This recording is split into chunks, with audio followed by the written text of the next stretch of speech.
people. Good afternoon.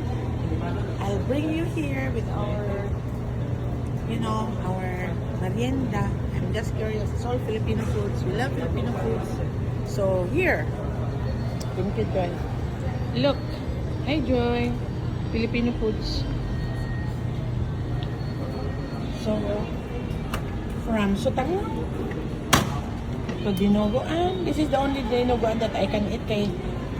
There's no smell. It looks very clean and no smell at all. Ito for Dinogoan. Fresh lumpia.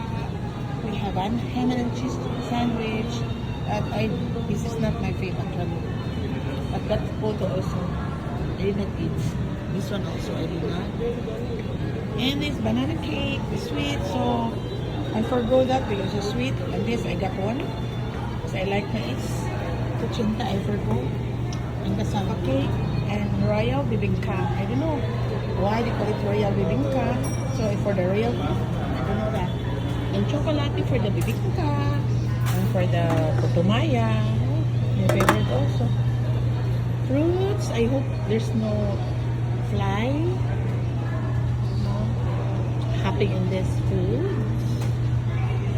And we have street foods, quick, fish roll, and shrimp roll, squid roll, I mean.